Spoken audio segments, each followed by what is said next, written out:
So bummed out about the Daron Payne trade not become real. And why? I thought that it was so important for the 49ers to trade for a player like Daron Payne. And let's go back a couple of years when, by the way, not this regime select DeForest Buckner in the first round. The next year, the 49ers, also the previous regime, select Eric Armstead in the first round. Hell of a players, both of them, and they were a completely unique duo of a players. Both of them more than 6'8" and around 300 pounds. It's so unique to see one player in the NFL being successful as a defensive tackle, even more to see two. And both of them being that good. One more as a run defender in Armstead, but DeForest Buckner, he can do both. He can stop the run and go after the quarterback. Amazing players, both of them, and happy that Armstead is still on the team. But here comes the problem. Then the 49ers trade DeForest Buckner for a first round to the Indianapolis Colts. And that, by the way, that year, 2019, sorry, 2017, the 49ers select Solomon Thomas in the first round. And for me to have in that defensive line, Buckner, Armstead, Solomon Thomas, all of them first round picks, at some point, you needed to sacrifice one of them. And for the 49ers was DeForest Buckner.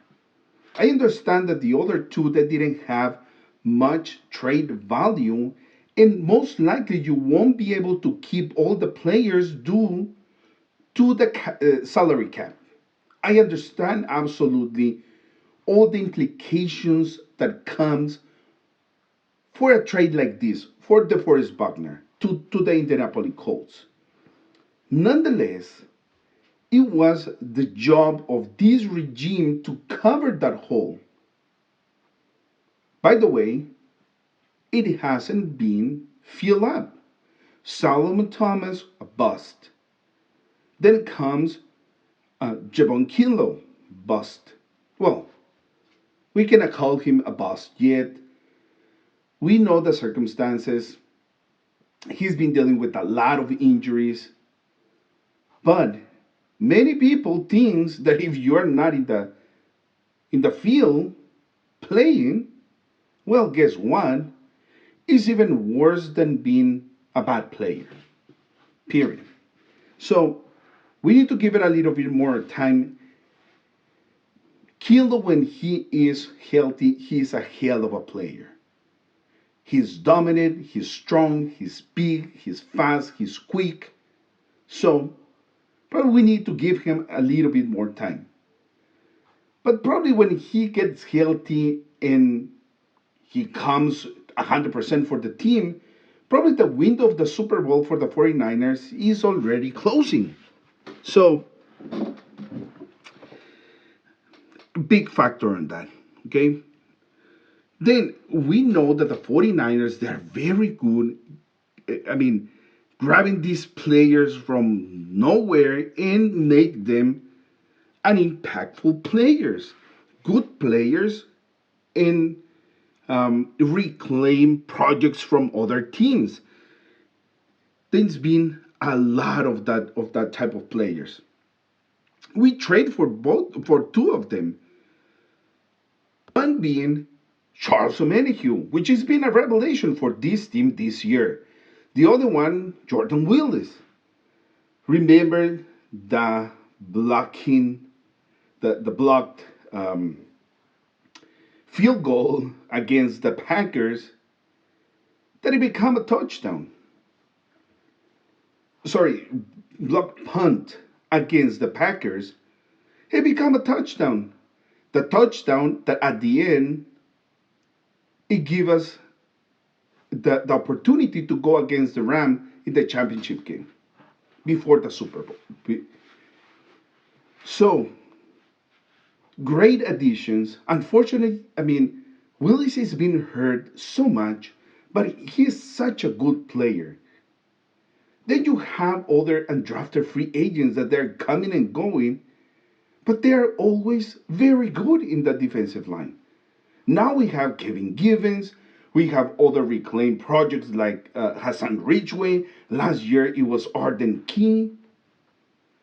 There is always this type of players that they come to the 49ers and they have some type of impact. Nonetheless, none of them they can fill the void that was left by DeForest Buckner. Let's be real. It's nothing against these players. They are very good. They fulfill a role in the defensive line, but they're still not DeForest Buckner. Now, going back to my point that it was kind of disappointed for me that we didn't trade for Daron Payne. And it was giving another opportunity for this regime to cover that hole that was left by DeForest Buckner.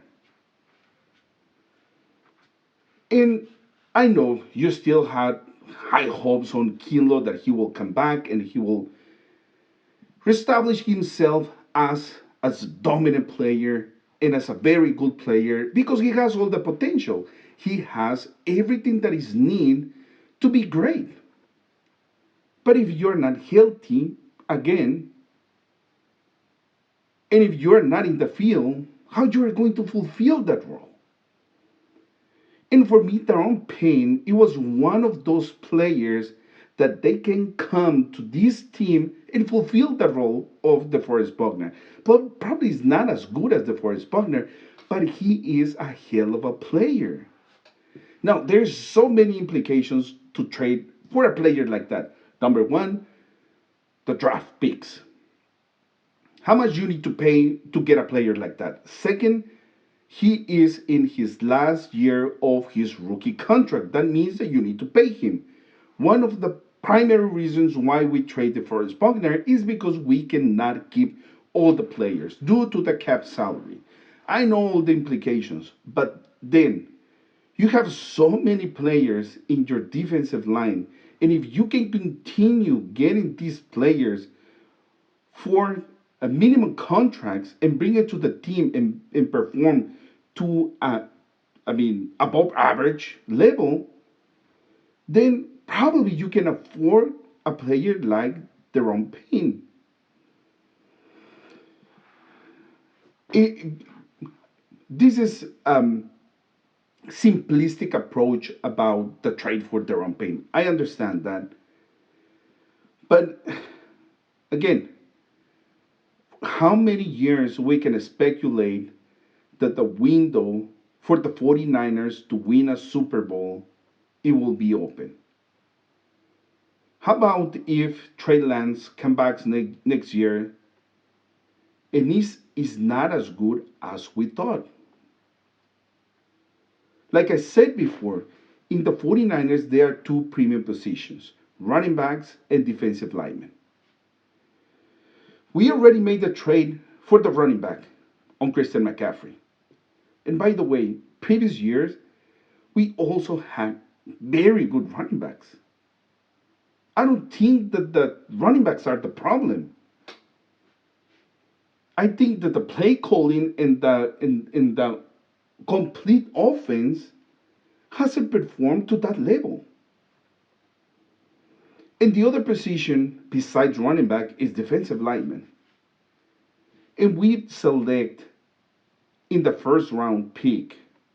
I mean, so many defensive linemen: Buckner, Amster, Thomas, Solomon Thomas, Nick Bosa, Kinlo, Drake Jackson,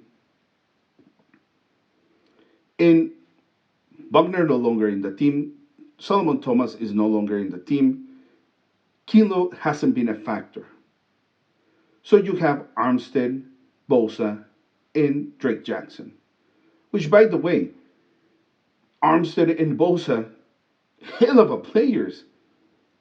I mean, Bosa is I know that is too soon, but if he continue playing like that, he might be a Hall of Famer. Armstead, up and downs, but solid player.